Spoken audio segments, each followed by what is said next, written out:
Presented by Diary of Stories. Let's start. Once upon a time there lived two lasses, who were sisters, and as they came from the fair they saw a right handsome young man standing at a house door before them. They had never seen such a handsome young man before. He had gold on his cap, gold on his finger, gold on his neck, gold at his waist. And he had a golden ball in each hand. He gave a ball to each lass, saying she was to keep it, but if she lost it, she was to be hanged. Now the youngest of the lasses lost her ball, and this is how. She was by a park paling, and she was tossing her ball, and it went up, and up, and up, till it went fair over the paling, and when she climbed to look for it, the ball ran along the green grass, and it ran right forward to the door of a house that stood there, and the ball went into the house, and she saw it no more. So she was taken away to be hanged by the neck till she was dead, because she had lost her ball. But the lass had a sweetheart, and he said he would go and get the ball.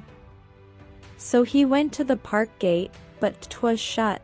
Then he climbed the railing, and when he got to the top of it an old woman rose up out of the ditch before him and said that if he wanted to get the ball he must sleep 3 nights in the house, so he said he would. Well, when it was evening, he went into the house, and looked everywhere for the ball, but he could not find it, nor anyone in the house at all. But when night came on he thought he heard bogles moving about in the courtyard, so he looked out window, and, sure enough, the yard was full of them. Presently he heard steps coming upstairs, so he hid behind the door, and was as still as a mouse. Then in came a big giant 5 times as tall as the lad, and looked around, but seeing nothing he went to the window and bowed himself to look out, and as he bowed on his elbows to see the bogles in the yard, the lad stepped behind him, and with one blow of his sword he cut him in twain, so that the top part of him fell in the yard, and the bottom part remained standing looking out of the window. Well, there was a great cry from the bogles when they saw half the giant come tumbling down to them, and they called out, "There comes half our master, give us the other half." Then the lad said, "It's no use of thee, thou pair of legs, standing alone at the window, as thou hast no eye to see with. So go join thy brother," and he cast the lower part of the giant after the top part. Now when the bogles had gotten all the giant they were quiet. Next night the lad went to sleep in the house again, and this time a second giant came in at the door, and as he came in the lad cut him in twain, but the legs walked on to the fire and went straight up the chimney. "Go, get thee after thy legs," said the lad to the head, and he cast the other half of the giant up the chimney. Now the third night nothing happened, so the lad got into bed, but before he went to sleep he heard the bogles striving under the bed, and he wondered what they were at. So he peeped, and saw that they had the ball there, and were playing with it, casting it to and fro. Now after a time one of them thrust his leg out from under the bed, and quick as anything the lad brings his sword down, and cuts it off. Then another bogle thrust his arm out at t'other side of the bed, and in a twinkling the lad cuts that off too. So it went on, till at last he had maimed them all, and they all went off, crying and wailing, and forgot the ball.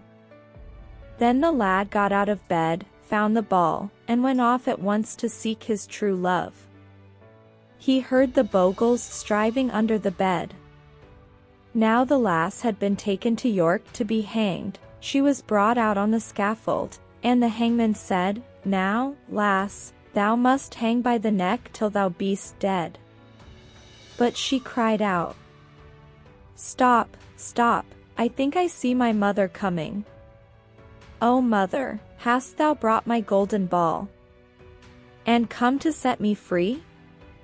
And the mother answered, "I've neither brought thy golden ball, nor come to set thee free, but I have come to see thee hung upon this gallows tree. Then the hangman said, Now, lass, say thy prayers, for thou must die. But she said, Stop, stop, I think I see my father coming. O father, hast thou brought my golden ball, and come to set me free? And the father answered, I've neither brought thy golden ball, nor come to set thee free, but I have come to see thee hung upon this gallows tree. Then the hangman said, Hast thee done thy prayers? Now, lass, put thy head into the noose. But she answered, Stop, stop, I think I see my brother coming. And again she sang her little verse, and the brother sang back the same words. And so with her sister, her uncle, her aunt, and her cousin. But they all said the same. I've neither brought thy golden ball, nor come to set thee free, but I have come to see thee hung upon this gallows tree. Then the hangman said, I will stop no longer, thou art making game of me. Thou must be hung at once. But now, at long last, she saw her sweetheart coming through the crowd, so she cried to him, Stop, stop, I see my sweetheart coming. Sweetheart, hast thou brought my golden ball, and come to set me free? Then her sweetheart held up her golden ball and cried, I have brought to thee thy golden ball, and come to set thee free. I have not come to see thee hung upon this gallows tree. So he took her home, then and there, and they lived happy ever after.